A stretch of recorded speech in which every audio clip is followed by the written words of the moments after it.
নবী রাহমাতুল্লিল আলামিন বলছেন, বান্দা যখন সিজদায় যায় কপালটা তার মাটিতে লাগে না, রহমানের দরবারে গিয়ে লাগে।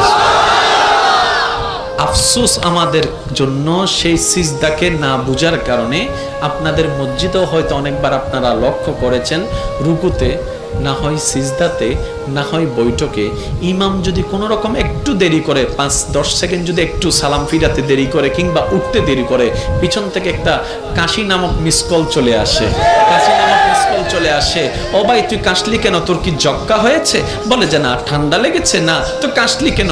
বলে যে হুজুরকে একটু সিগন্যাল দিলাম। কিসের সিগন্যাল? বলে যে আমার 3 তাসবিহ শেষ হয়েছে। হুজুর আপনারটা শেষ হলে আপনি এবার তুলতে পারেন, আপনি এবার মাথাটা তুলতে পারেন, আপনি এবার মাথাটা তুলতে পারেন। হুজুর আমার তাশাহুদ শেষ হয়েছে, দরুদ শেষ হয়েছে, আপনার শেষ হলে আপনি এবার সালামটা ফিরাতে পারেন। কিরে ভাই, নামাজ তো মওলার সামনে দাঁড়ানোর একটা সুবর্ণ সুযোগের নাম, নামাজ তো গুনাহ মাফের একটা জারিয়ার নাম, নামাজ তো রবের রহমত পাওয়ার একটা জারিয়ার নাম।